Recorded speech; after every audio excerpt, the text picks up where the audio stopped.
So there's an article in the Khmer Times that just came out that was talking about how the coronavirus has affected tourism here in Cambodia, and you can really feel it. And I think the number of hotels that have closed down is around 400 hotels. Now, some of them have permanently closed, and then some of them are temporarily closed. But they say temporarily closed, but the longer this goes on, that temporary is likely going to be permanent. Um, and there's only a handful of hotels that are still open, and I'm at one of those hotels right now. And what's interesting is when I first came into this hotel last night, I had a long day. I was at some remote temple, came back in the pouring rain, and because it's a rainy season now in Cambodia. And I asked the guy at the front desk. I said, and I got really good discount. And this is a semi-luxury hotel, right? So I asked, "Oh, can I order something to eat from the restaurant?" And the guy says, "Oh no, our restaurant's closed indefinitely."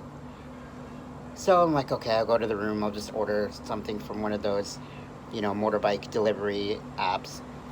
So I ordered some Mexican and some beers, and just sat right out here on the patio and just drank.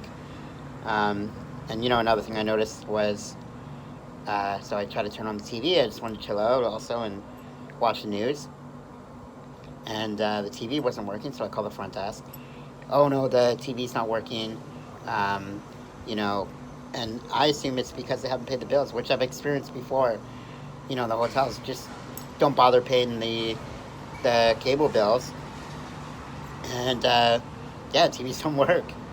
So whatever, pass out, wake up in the morning, go to the little station where there's coffee and tea and little cup things here, but I noticed that there's no coffee or tea even.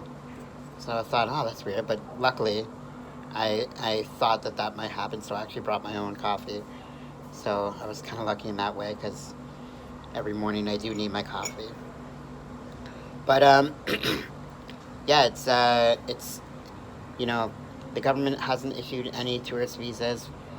Rightfully so. Look at the United States with how big the problem there is, and we don't want Americans coming here and you know infecting Cambodia with the coronavirus. To this date, there's been 0 deaths in Cambodia, so life sort of goes on here, even though there's no tourists. As no flights are coming in. Uh, the only people that are coming in are people that have business visas or year-long visas where they can come in fine, but you got to do the quarantine and all that kind of stuff. So, even going down the streets, you can see it's empty. It's not like before. Before, the streets were just bustling with people, tons of cars and motorbikes and travelers and foreigners that are, here to see the temples. But, also in the article it said 3 to 5 years until customers start coming back. And even then, it won't be to the magnitude that it was before. So we'll see how this impacts Cambodia because it's already starting to, you can really see it on the ground. A couple of my friends who haven't had work for months, they've had to move to different places, to their village where you can sort of live off the land and really spend no money. There's food growing everywhere on these trees in the villages, right? But anyway, something something I'll keep posted on.